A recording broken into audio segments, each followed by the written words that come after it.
Histórias assombradas.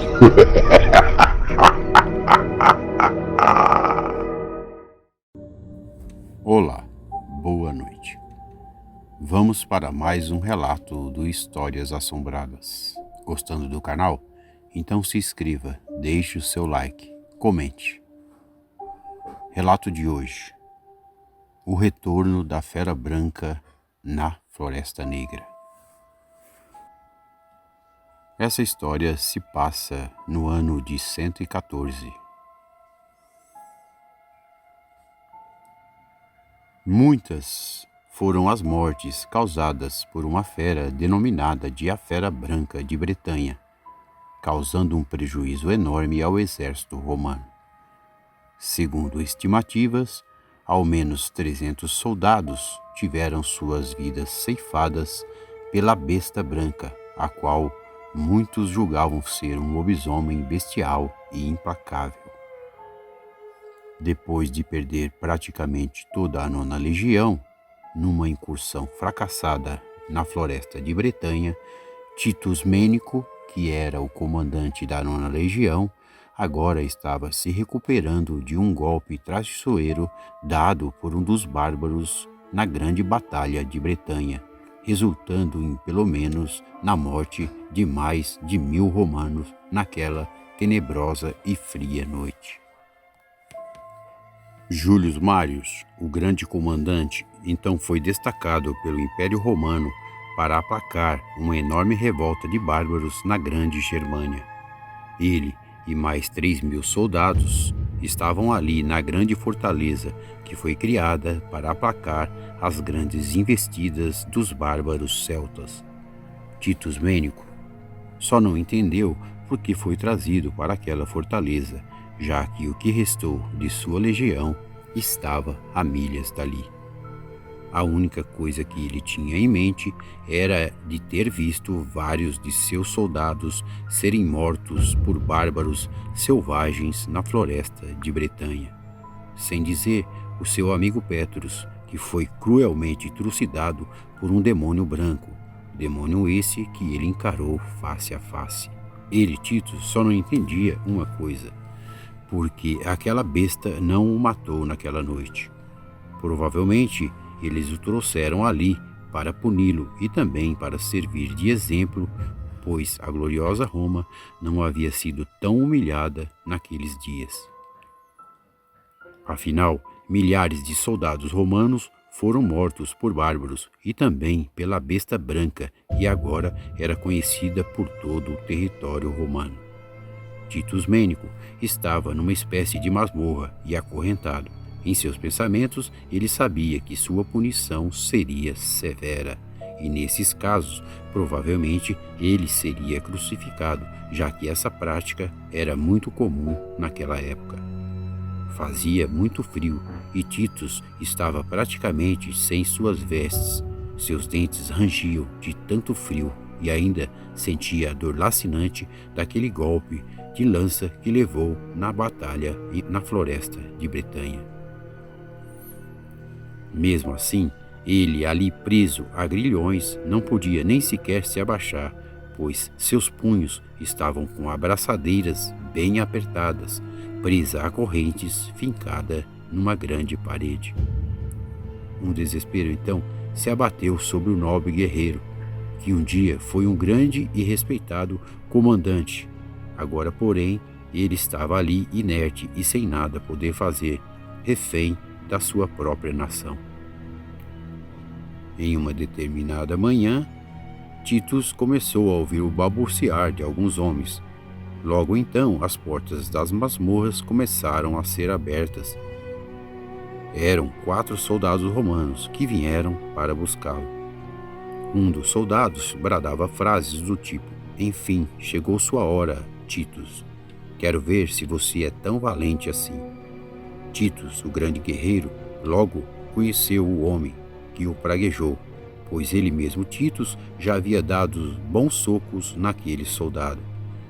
Mesmo sendo arrastado pelos homens, Titus ainda perguntou ao então soldado: "Quantos dentes lhe arranquei naquele dia, Crassus? Me desamarre e eu lhe quebro os restantes, seu covarde de merda. O soldado prontamente lhe respondeu: cala a boca, você é uma decepção para Roma, pois por sua causa milhares de homens foram mortos e você vai pagar caro por isso. O comandante Júlio Mários vai ensinar a você como se deve portar um escravo. Então, os homens começaram a arrastá-lo de forma mais feroz, deixando para trás somente os rastros na lama daquele lugar maldito. Titus, silenciosamente, movia seus lábios fazendo uma prece a Júpiter. Se vou morrer, então que seja uma morte rápida e lenta, pela glória de Roma. Do lado de fora, Titus então percebeu uma grande muralha, feita com grandes toras de madeira. Detalhe esse que nem mesmo ele, Titus, percebeu quando chegou ali, pois naquela noite ele estava praticamente morto. Agora a pergunta em sua mente era: por que eles, romanos, tratariam dele para matá-lo novamente? No meio da fortaleza e rodeado por soldados, ele, Titus, foi amarrado a um grande tronco e ali deixado, sob a sentinela de 2 soldados romanos. Ele então não entendeu mais nada e começou a bradar alto: por que vocês não me matam de uma vez? Me deem uma morte honrada de soldado, afinal eu fiz muito por Roma, seus bastardos ingratos. Nesse momento, começaram a cair pequenos flocos de neves, e Titus estava sem suas vestes, apenas com uma túnica, vestimenta muito comum na época, mas que não tinha nenhum efeito para aplacar o frio que ele sentia, amarrado novamente, só que dessa vez do lado de fora da masmorra. Titus passou a noite ali, sob a guarda de 2 sentinelas. O restante dos homens estavam em seus aposentos dentro da grande muralha. Ele, Titus, não tinha nem sequer a noção da região que ele se encontrava. Então, ele, Titus, com muito frio, fez uma pergunta a um dos sentinelas, que já havia trabalhado sob o seu comando. Gneus era o seu nome. Gneus então disse a ele que era um pretoriano e que aquele destacamento, comandado por Júlio Mários, havia sido destacado pelos senadores de Roma para matar a grande fera branca, pois agora a fera não só matava romanos, mas também aos bárbaros. Segundo ele, Gneus, um acordo havia sido feito com os celtas bárbaros. Se Roma matasse a grande besta branca, eles, os bárbaros, dariam passe livre para que o exército romano pudesse trafegar naquelas terras, mas apenas de passagem, pois não eram permitidos mais a construção de nenhuma fortaleza. Antes do amanhecer, Titus ouviu o que parecia ser um grande uivo que o assombrou naquele exato momento, pois aquela deveria ser a criatura que agora assombrava a grande floresta negra. O soldado que estava com Gneus como sentinela de Titus saiu bradando em voz alta e muito pavor nos seus olhos: comandante, comandante, a fera está lá fora. Não demorou muito para que o forte fosse preenchido por soldados. Até mesmo o grande Júlio Mários apareceu. Júlio então fitou de longe a Titus e gritou: por sua causa, essa fera ainda está viva, e o pior, matando cidadãos romanos. Foi então que Júlio Mários ordenou aos soldados romanos: desamarrem esse homem e traga-o aos meus aposentos, rapidamente.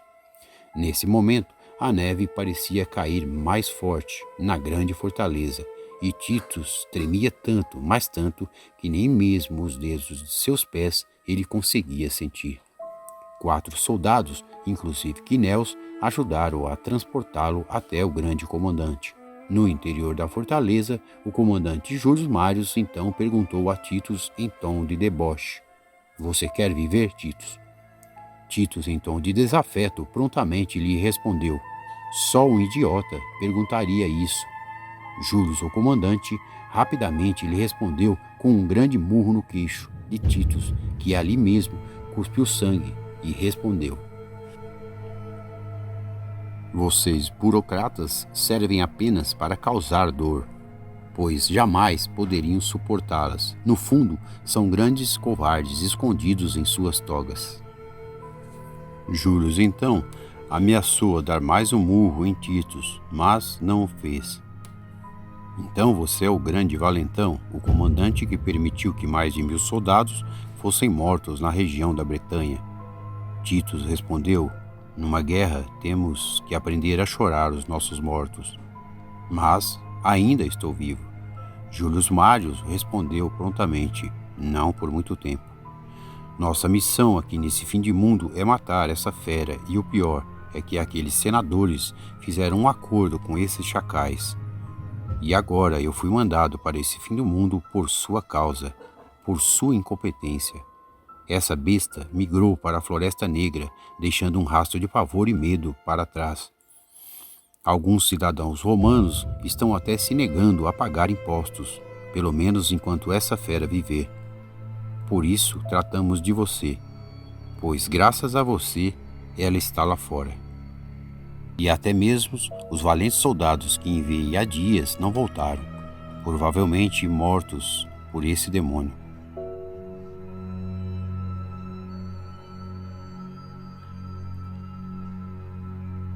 Vou te fazer uma proposta, Titus. Preste bem atenção, disse Júlio a ele. Escolha 10 dos meus melhores homens e vá, mate esse demônio e quem sabe Roma o perdoará por sua incompetência na região da Bretanha. Titus ficou pasmo, mas ao mesmo tempo sentiu ali a oportunidade de talvez mostrar aos romanos que havia honra e glória em seu peito. Pelo menos 100 homens formaram uma fila para que ele, Titus, escolhesse 10 entre eles. Alguns pareciam até tremer de tanto medo, pois sabiam que, se escolhidos, aquela seria sua última viagem. Agora, com as vestimentas de um verdadeiro soldado, porque seu posto de comandante havia sido destituído pelo Império Romano, a passos lentos, ele, Titus, começou a caminhar em frente à fileira ali formada por soldados romanos. Gneus era um deles, que Titus fez questão de escolher primeiro, pois o homem era um bravo soldado, fato esse já provado em batalhas anteriores.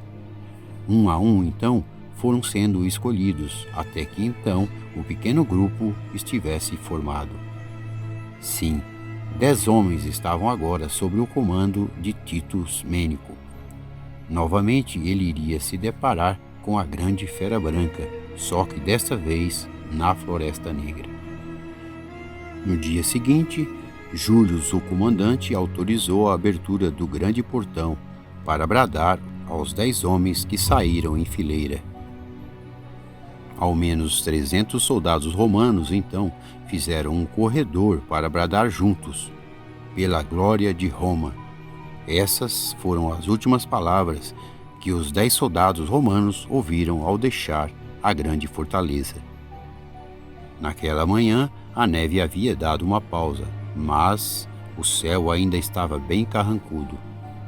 O fato de saírem de manhã é que a grande fera só atacava à noite, e então ele e os 10 homens teriam um bom tempo para se prepararem para receber o demônio que assolava aquela região. O fato de saírem de manhã é que a grande fera só atacava à noite. Então, os 10 homens teriam um bom tempo para se prepararem para receber o grande demônio que assolava aquela região. Diferente da Floresta da Bretanha, a Floresta Negra era mais perigosa, pois suas árvores eram muito mais altas e, uma vez em seu interior, nada podia se ver. Não era à toa que os bárbaros a temiam e achavam que a floresta era assombrada, eis o porquê de ter o nome de Floresta Negra. Gneus era sempre o homem mais próximo a Titus. Ambos se davam muito bem.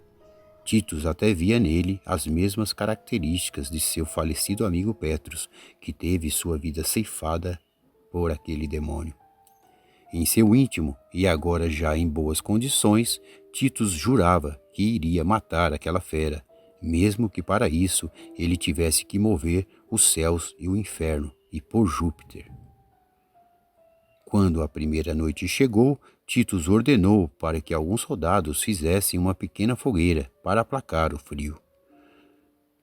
Alguns soldados ali conheciam a fama de Titus e por isso nem sequer ousavam a desafiá-lo. Gneus, o seu homem mais próximo, era sempre quem dava as ordens, pois Titus encontrava-se sempre ali, pensativo e cabisbaixo, mas mesmo assim sempre atento. Enquanto 3 dos homens saíram para a caça de alguns coelhos para colocar na pequena fogueira, Titus dialogava com Gneus sobre suas antigas batalhas e aventuras. De repente, já no limiar da noite, ele e Gneus ouviram gritos de soldados em desespero, bradando por socorro. Provavelmente seriam os 3 que haviam saído em busca da caça. Rapidamente, ele então ordenou para que os homens ali apagassem a pequena fogueira, pois, segundo ele, Titus só poderia ser a criatura, e ela se guiava pela luz. O som de folhas e galhos se quebrando conseguiram ser ouvidos, e mais uma vez um uivo macabro foi ouvido. Titus já estava familiarizado com aquele urro infernal, mas Gneus e os demais homens não. Titus então ficou ali agachado e na tocaia, posicionando os seus homens num determinado perímetro para tentar pegar a criatura de surpresa. Gneus, mais à frente, estava apavorado. Seus olhos estavam bem assustados, que nem sequer piscavam. Para criar mais coragem, ele sempre procurava olhar para Titus, com um gesto de seu dedo indicador levado à boca, para que fizesse silêncio. Gneus então ouviu passos na mata e sinalizou a Titus apontando para o seu lado direito. Titus, em seu íntimo, pensava: esse seria o seu último encontro com aquela besta, pois se voltasse a Roma sem a cabeça da criatura, ele seria morto pelos seus compatriotas. Então, não havia outra opção. Naquela noite, seria ele ou a fera. Os 3 homens que saíram em busca da caça provavelmente estariam mortos, então só restavam ali ele, Gneus e os mais 5 homens. Na escura floresta, nem mesmo corujas eram ouvidas, e isso tornava aqueles momentos angustiosos e apavorantes. Mas Titus sabia que a fera primeiro matava pelo medo psicológico, depois, enfim, atacava de forma rápida e cruel. Ali no meio da escuridão, então, Titus gritou por Gneus: "Você está por aí, meu amigo?" "Sim, estou, comandante." Mas os demais homens sumiram e não os vejo mais. Numa dessas cenas bem macabras, Titus avança vagarosamente e eis que 2 dos soldados que estavam mais à frente apareceram correndo em sua direção. Pelas suas feições, pensou Titus, a grande fera havia chegado. Quando um dos soldados estava bem próximo a ele, Titus, eis que aquele grande demônio branco pulou de uma das árvores e de uma só vez esmagou 2 dos soldados que ali estavam. Estranhamente, Titus só conseguiu enxergar naquela escuridão a figura de Gneus, que voltou para tentar ajudá-lo. E de repente, ali então, estava ele novamente cara a cara com a grande fera branca de Bretanha. A fera prontamente o reconheceu. Da última vez que o viu, Titus estava ali, moribundo e quase morto. Num urro desses que talvez pudesse ser ouvido até na grande fortaleza, a fera olhou novamente para Titus com sua boca ávida por sangue. Titus então, num misto de coragem e medo, gritou: "Chegou sua hora, demônio." A fera então urgiu novamente e ameaçou pular em cima de Titus. Surpreendentemente, uma lança atingiu as costas da besta. Titus olhou para o lado e viu o valente Gneus ainda bradando: "Vamos dar cabo nessa besta, comandante Titus." Titus então, num misto de coragem e orgulho, pegou sua lança e lançou contra a grande fera, que mesmo com uma lança cravada em seu dorso, ainda parecia bastante perigosa. Agora, com 2 lanças cravadas em seu corpo, a fera parecia se contorcer de dor, mas mesmo assim ainda era muito ágil, como um demônio, o que lhe fazia jus, pois a besta era muito forte.